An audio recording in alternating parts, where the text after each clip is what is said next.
PewView put out a video a few days ago about the history of the lever action rifle. I've had a lot of messages asking me to watch this video, so we are going to check it out. Now, here's the thing. I don't know how much shooting he's going to be doing in this. He may not be doing a lot of shooting.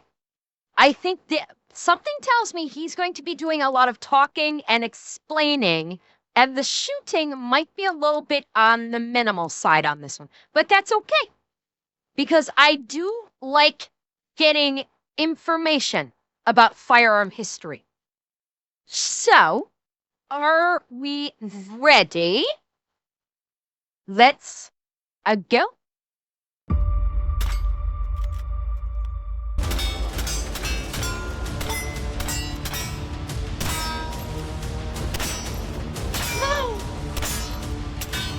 Oh, goodness.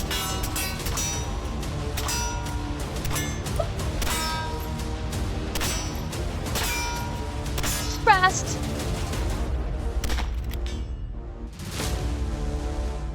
Today on PewView. That last one was irons. That last one, he did that on irons.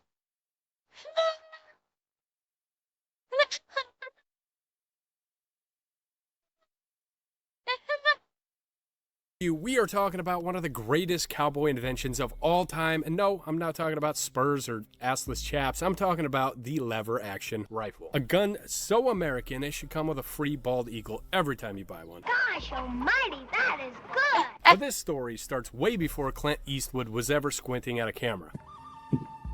The concept of a lever-action rifle started way back in 1848 with a guy named Walter Hunt, the guy that invented the safety pin, which ironically probably hurt more people than his first lever-action rifle ever did. He came up with something called the rocket ball, a lead ball filled with black powder packed inside, sealed with a primer cap, and that primer cap was something called fulminated mercury, which may ring a bell if you've ever seen Breaking Bad before. Is not meth.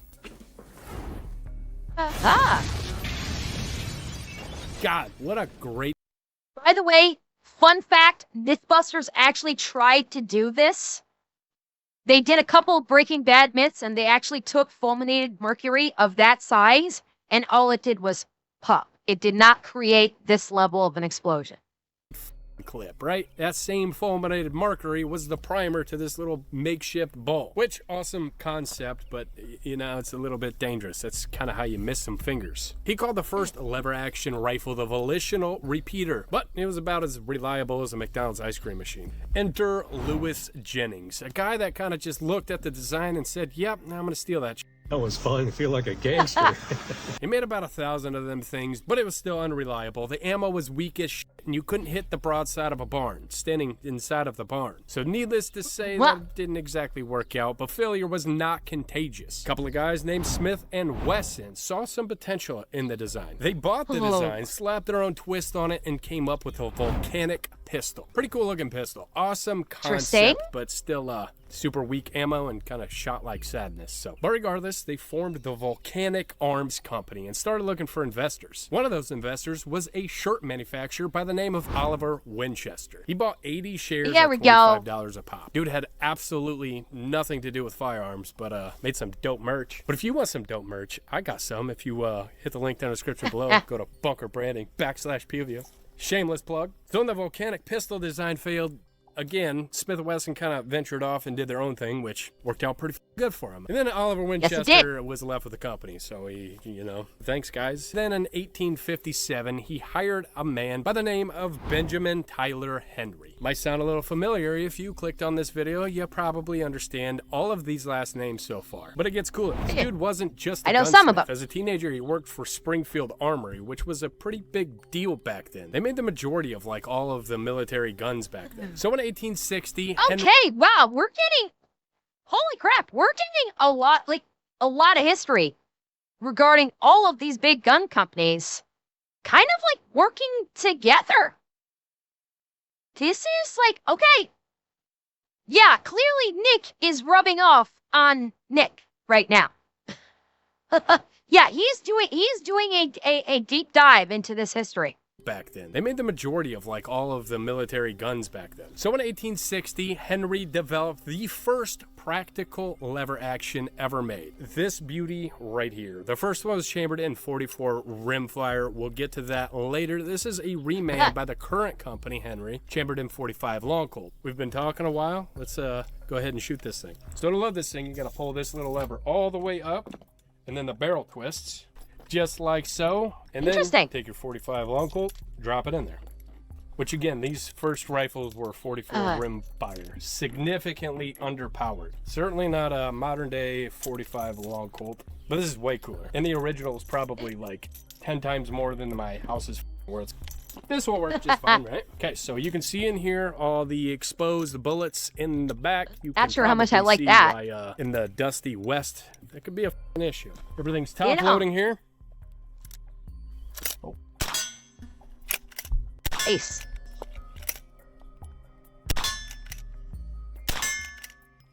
Oh.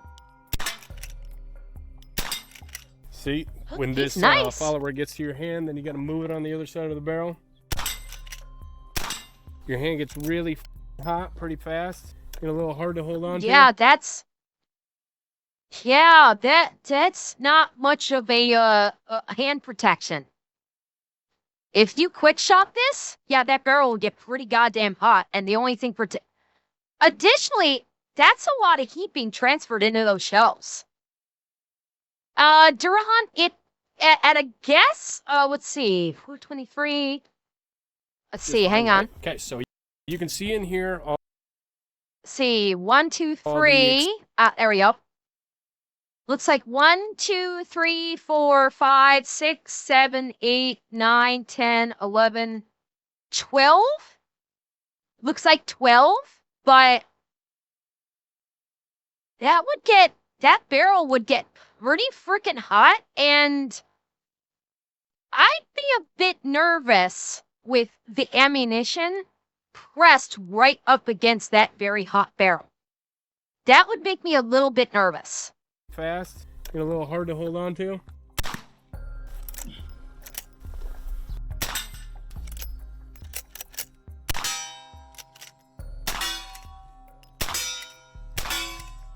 Nice.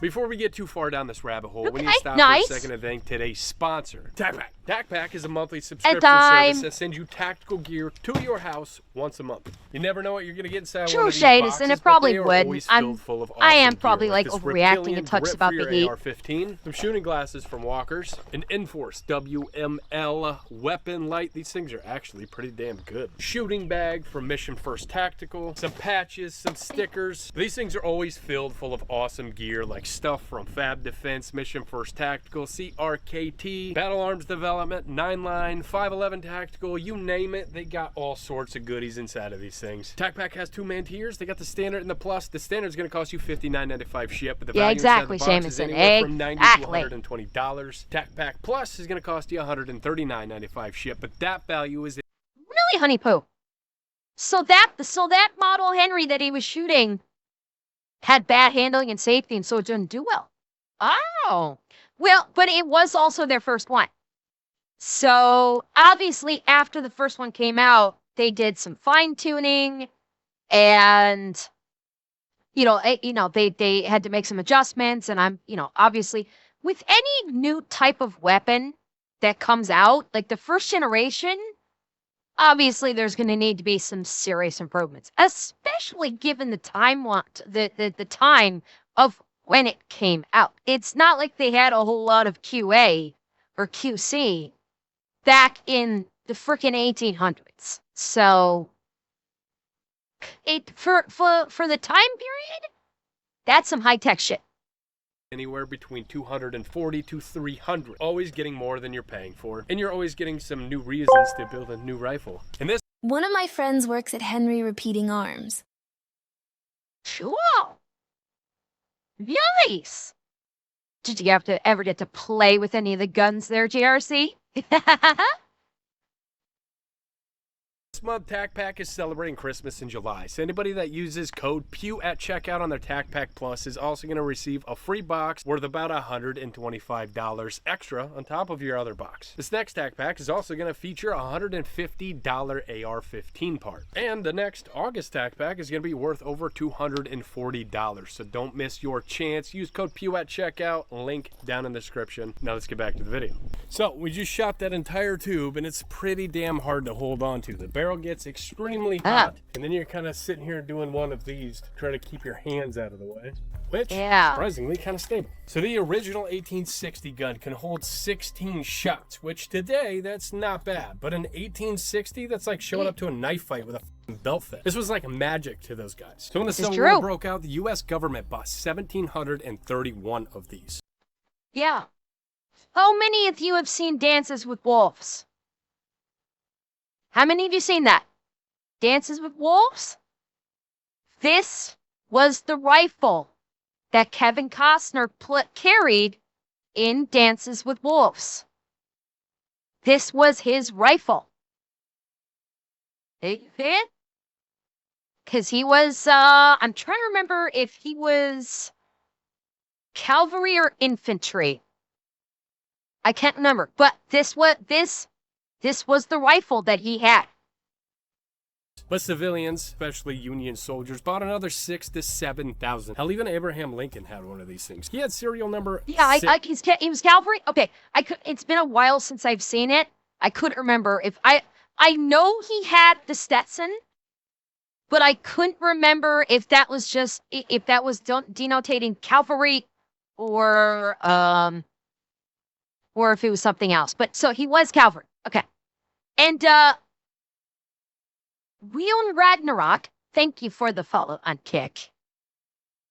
Of the 1860s, which is he was an officer, Honeypoo. Yes, he was. Actually sparked a tradition. Lieutenant, I believe. Almost every single U.S. president has been gifted a Winchester rifle since Abraham Lincoln. It's like, here you go, you might need this. Even though these things were absolutely crazy and an extreme benefit on the front lines to having 16 rounds as fast as this thing could shoot, you were going against guys with fucking muskets and single shot. You were a baller if you had this bad boy. But it did have its shortcomings. Like I said, the exposed tube underneath just kind of let dirt and debris in there to ruin your day. And obviously, as we experience, the barrel gets I think he said 8. I don't know. Actually, hang on. Remember this timestamp. Remember 7/16.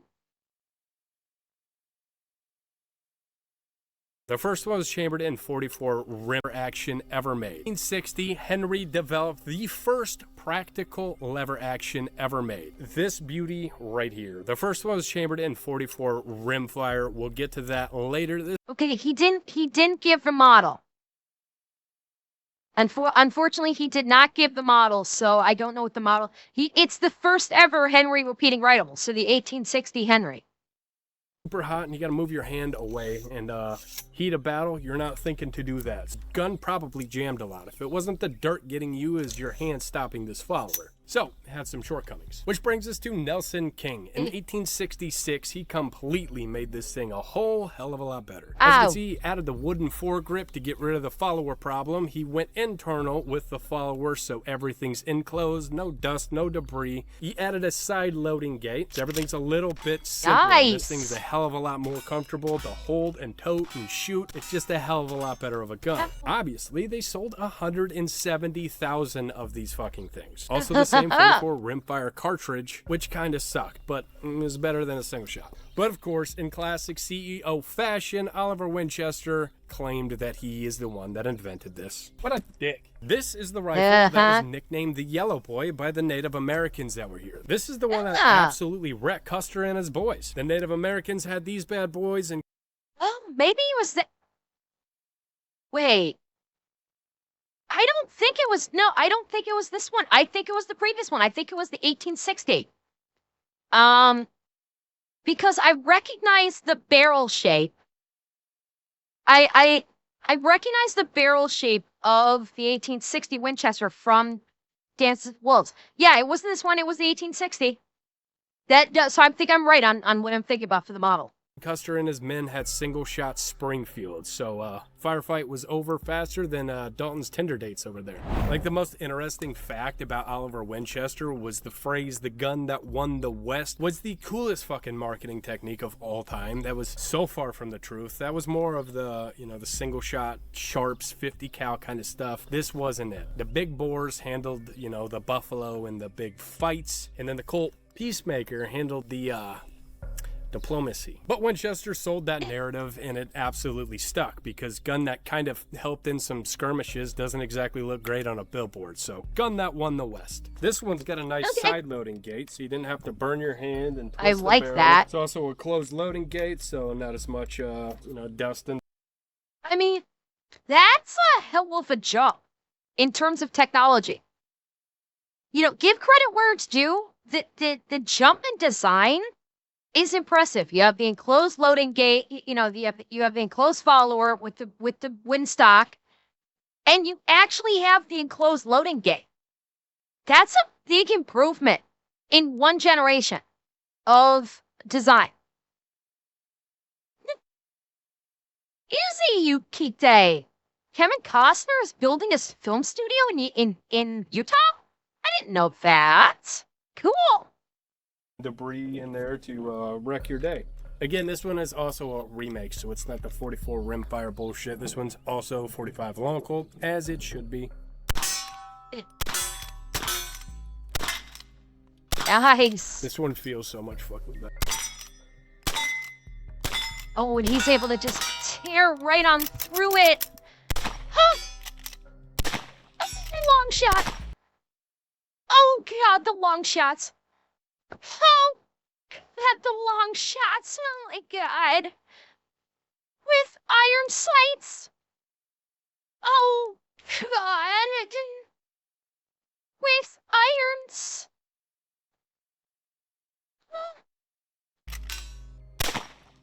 God, these things fucking smack. Kidding. Draco, I'm not wearing pants. Or is your access?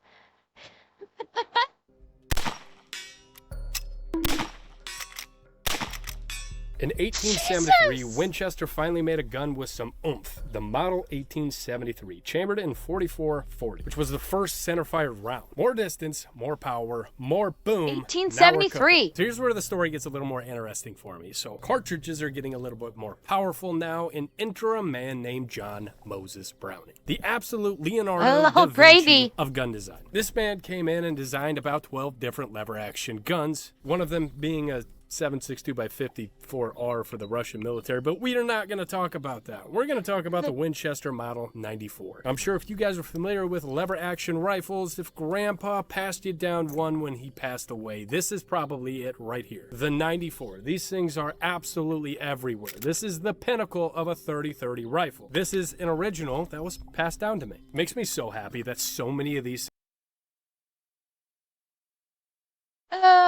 Pew is a true country boy.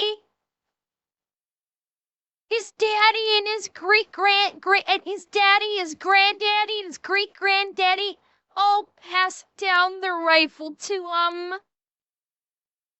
And you can tell, I mean, look at the patina on the stock and on the breech here.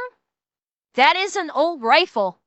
things are in use today, because when John Moses builds it, it's good to go forever. It stays built. So the Winchester 94, the John Moses Browning design, just kind of was the pinnacle of the lever action rifle. This is what everybody bought and stuck with. This was Grandpa's fucking hunting rifle. These are ones that are going to be passed down from generation. This is one that hangs on the wall in my living room, so I'm not going to shoot this thing because it's very pitted and very old. Used and abused. I'm just not going to, I don't feel like losing any fingers today. Awesome gun. But this is where lever actions kind of die off. Flash forward to 1996. Two guys by the name of Louis and Anthony Impierto. I'm gonna botch the shit out of that. Impierto? Some Italian guys, I don't know. But they launched a brand new company called Henry Repeating Arms. Of course, honoring Henry, the guy that invented the lever action rifle. So awesome play on their part. Wait. What was that? Honoring Henry, the guy that invented the lever action rifle. As we know, it's day. Okay. So awesome play on their part, but they were specializing in these 22s. This is the H001 22 long rifle. I'm also sure if you guys are into lever action rifles, you probably got this one. The Henry Golden Boy 22. Every Iowan ever's got this bitch. My grandma's got 3 of these shits. Awesome, smooth little gun. This is kind of what everybody starts on around here, at least, but there has been millions of these fucking things. You got one, Spike? Okay, chat, I must know. How many of you have one of these lever action 22s? Show of hands, who has one of these lever action 22s? I am curious. I'm genuinely curious who has one of these. Hands. 1, 2, no. I wish. Seen one. 3 on kick. 4, 5. Wow.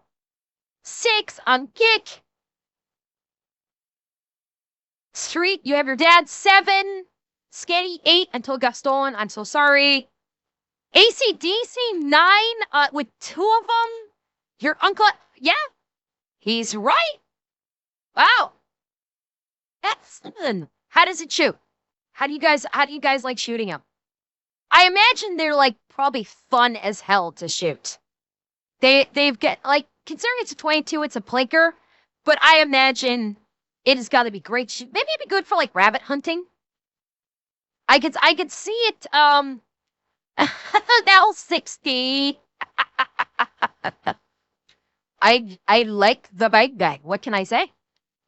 Oh, I imagine it's incredibly easy to shoot. Like probably like no kick. Yeah, and green matter. That's kind of what I'm thinking. Like this is probably a great rifle when you're out in the country for like varmint shooting. Rats, rabbits.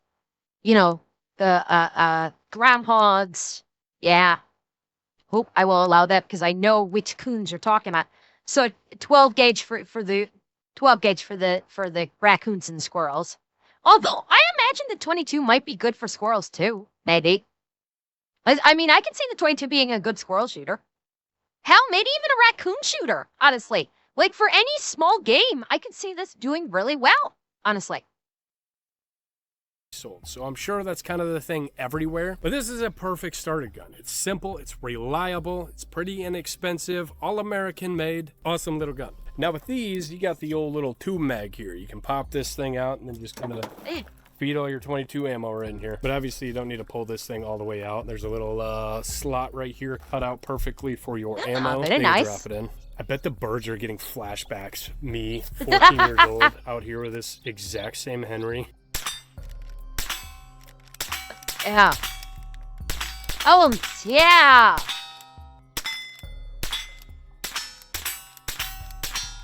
Oh, very nice. Such a smooth little rifle. So this kind of, you know, somewhat brought the lever action rifle back in the 90s. Maseko, when I had the opportunity to, back when I was living in America, I would shoot for, I primarily shoot for fun. I've never had the opportunity to go hunting. I am not a hunter. I do not profess to be a hunter. So I basically did target shooting, indoor and outdoor target shooting with everything ranging from a 9mm pistol all the way up to a Mark 19. So but that was all like target shooting. It was not hunting. Obviously, I could not go hunting with a Ma Deuce or a Mark 19. But it was indeed all target shooting. So this kind of, you know, somewhat brought the lever action rifle back in the 90s. Just as I stated, it was a great starter gun. But also, a company called Marlin, who started in about 1881. Trusket. I technically I could. Terraried, it's not if you're brave enough. It's technically I could do it, but there wouldn't be any big blasts if I used a Ma Deuce or a Mark 19 for hunting. So, you know, somewhat brought the lever action rifle back in the 90s. Just as I stated, it was a great starter gun. But also, a company called Marlin, who started in about 1881, really blew up in the 90s because they made... Okay, I thought Marlin was a much newer company. I did not realize that Marlin has been around since the end of the 1800s. Oh, interesting. Okay, nice. Could I beat Autumn in a competition? Well, Shadows, I am not a competition shooter either. I have done target shooting in a non-competitive way. So I will make no wager that I could beat anyone in a shooting competition. I make no wager on that. Really cool guns. They just made the big bore, the side ejecting. You can add optics on top of that without it looking like a weird steampunk fucking invention where you're, strapping some weird optics to the top of your barrel. Hey, that just made me think of something. What was the rifle that Doc Brown used in Back to the Future 3? Because he had an optic on it. Research strays. Find out what rifle Doc Brown was using in Back to the Future 3. Was that a Marlin? Because it might have been close to the time period. It may have been was it a Winchester? Okay, so he used a Winchester with an optic in the Wild West. Oh, it was a Winchester yellow, but ooh. And he put an optic on it. Interesting. Very interesting. Marlin allowed you to do something a little more modern. But before we get to the more modern stuff, this is an 1894 44 mag Marlin rifle. I think the Marlin rifles are probably the most popular just because they make some of the coolest and, like actual functional firearms. Like I can hunt with this. I can come out here and play with Yes, this thing. Rishi. Fuck, if you're living in a commie state, this would be a great home defense gun. Like I would hate to get hit by a fucking, what is it, 16-inch barrel 44? I've actually never shot this gun. It's fairly new to me. So it was actually a Marlin Dark series that got me back into lever action. That's got a little bit of kick. That's got some kick to it. Interesting. Oh, wait, someone said something. Hang on. G4 Mafia. Hello. How are you? Welcome to the live stream. Yeah, it's got a bit of a kick to it. I mean, it's a 44 mag, but that's interesting. New to me, so it was actually a Marlin Dark series that got me back into lever action rifles. Like Marlin's kind of played their part in bringing people back into the community of shooting lever guns. Although they were pretty ass there for a while, they're not very reliable. I have had every Marlin of mine fuck up, but now Ruger owns them and they seem to be significantly better. So let's find out.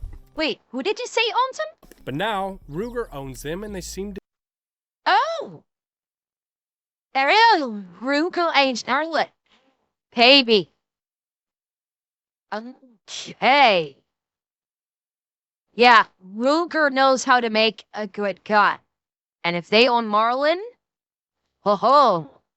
Yeah, no doubt. And I'm guessing Ruger fixed the issues well. Hell yes. Be significantly better. I said Ruger, Alex. Oh, you're not talking to me. Not a 22. Holy fuck. Oh, yeah. Oh, jeez. Yes. Oh.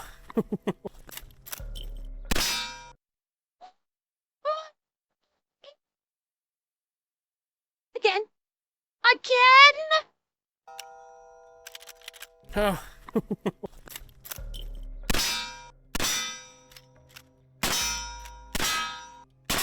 Did the thing. He did the thing. He did the thing. Again. I want a third. I want to see it again.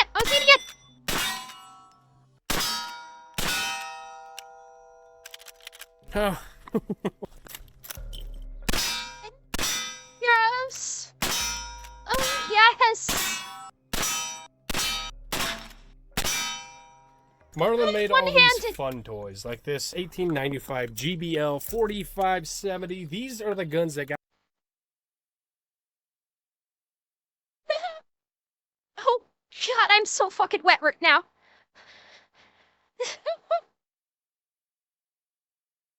Oh, yes. Oh, God, yes. I hope to God he can do it again. Pew, please do it again. Do it again. Do it again. Boys, like this 1895 GBL 4570. These are the guns that got me back into lever action rifles. And I'm sure if you guys have watched any of the videos, you might know me because of a Marlin 4570.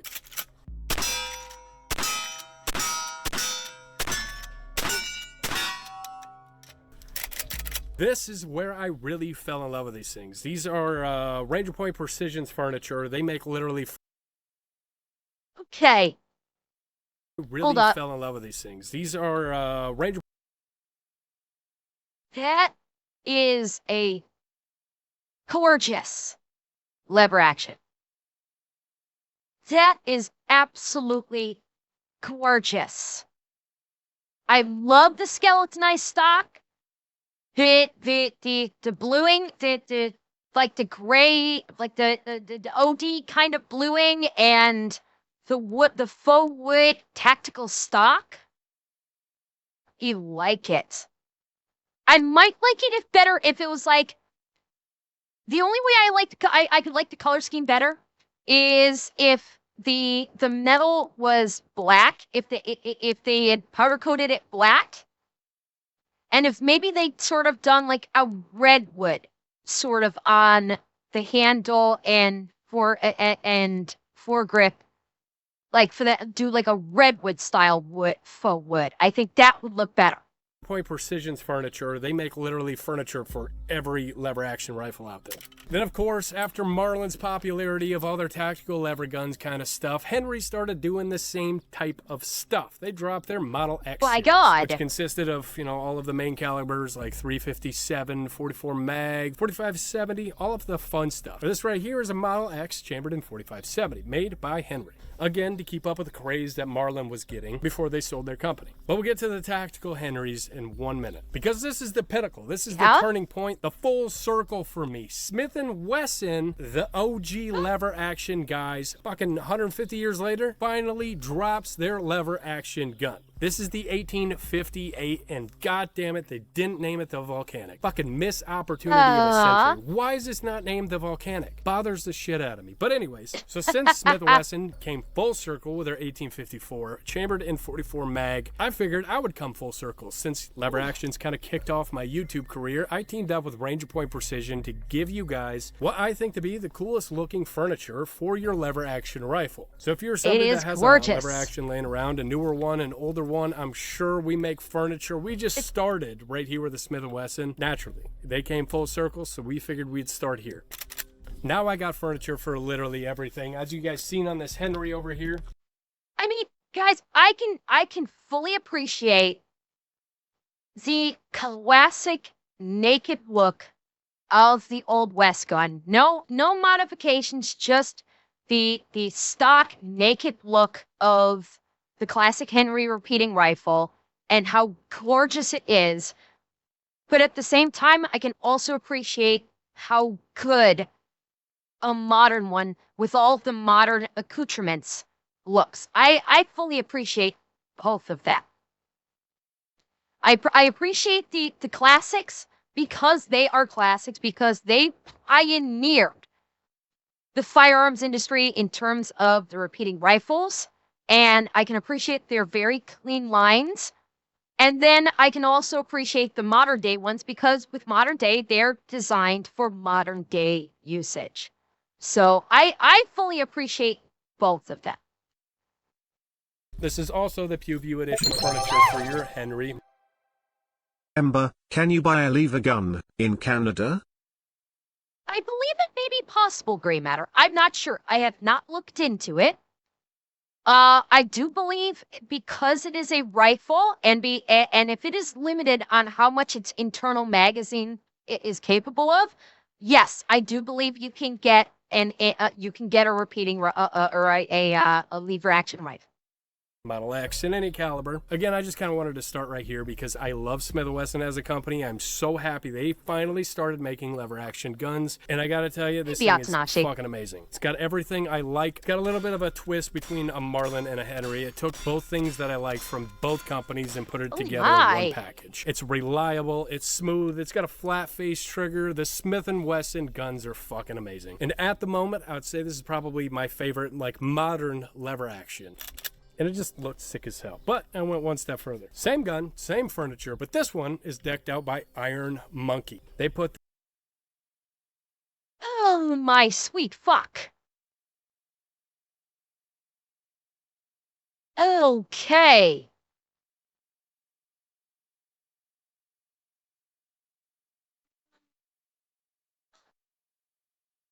Maybe it's the camera angle? And I'm guessing it probably is the camera angle. Am I crazy, or does this part right here look almost like it's like bent? And I'm sure it's the camera angle. I'm certain it's the camera angle, but this right here is looking weird to me. It's a gorgeous gun. Without question, that's a gorgeous looking gun. Yeah, I'm guessing it probably is the field of view of the camera. They put their sweet ass twist on it. I put an ACOG and a suppressor on it so I can get as modern as possible when it comes to shooting a lever action rifle. So let's go put some rounds through this one.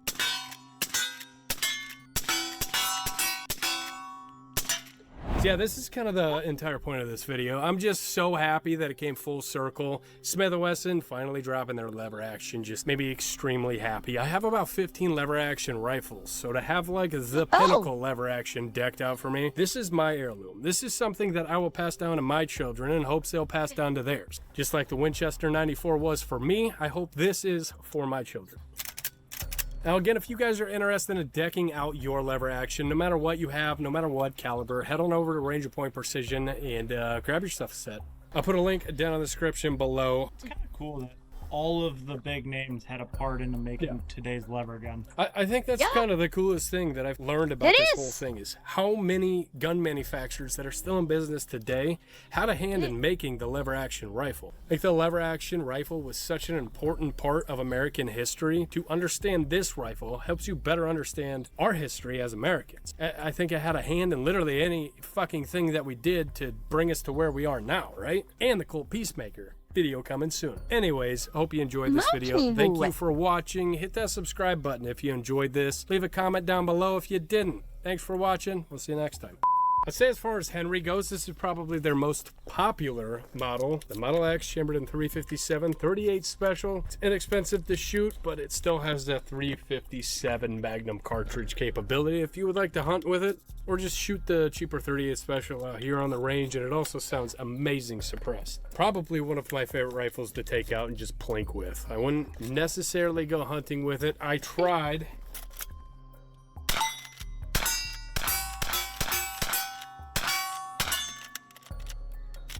Feels about like a 22, except that it'll actually do something downrange.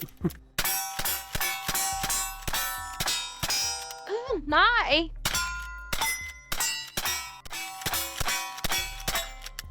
Jesus!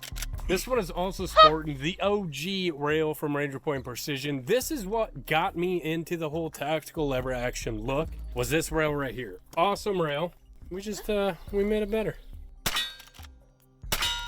What would you say is your favorite lever actions? Like, do you like the Henrys, the Smith & Wessons, the Marlins, the old-fashioned Winchesters? I think Marlins are a hell of a lot better now that Ruger bought them. I think they work a little bit better. I got 2 of the new Ruger-made Marlins now, and they are running much fucking better than my old Marlins. I gotta say that. If you guys are looking to get into the game, a Henry is definitely a good choice. The 357 38 special, this right here is a great starter point. Again, you can do a little bit of everything with it. Henrys are awesome. Currently, the Smith & Wesson is probably my favorite. This is my go-to, the 44 mag. I shot 1,400 yards with this thing, which is fucking nuts. I did that in the desert outside of Las Vegas about a month ago. 44 mag lever gun, not supposed to do that. This thing did. Right now, this is... He did a shot at 1,400 yards with this lever action? Oh my god! Because of course it was Pew that was able to. Now, and I will also do a reminder. I will also do a fucking reminder here. Pew is not the crack shot with the rifles. That's his wife. His wife is the one that's the crack shot with the rifles. He's good with the pistols. The fact that he was able to do a 1,400-yard shot with the rifle, and my god. Jesus. Yes, Grumpy. Oh, sploosh. Oh, yes. Month ago. 44 mag lever gun, not supposed to do that. This thing did. Right now, this is probably the top of my list. And also, while I'm at it, I forgot to mention, this is called the Pew Stop, another collaboration I did with True North Concepts. You guys have probably seen these in my videos. I don't talk about them much, but they are out there. They're for sale, and they are fucking sweet. I'll also put a link down in the description below if you guys want to grab yourself one of those. That was lovely. That was wonderful.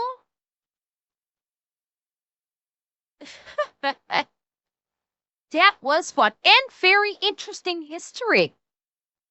Not only did I get my fun, but we got some wonderful history too. It was a twofer.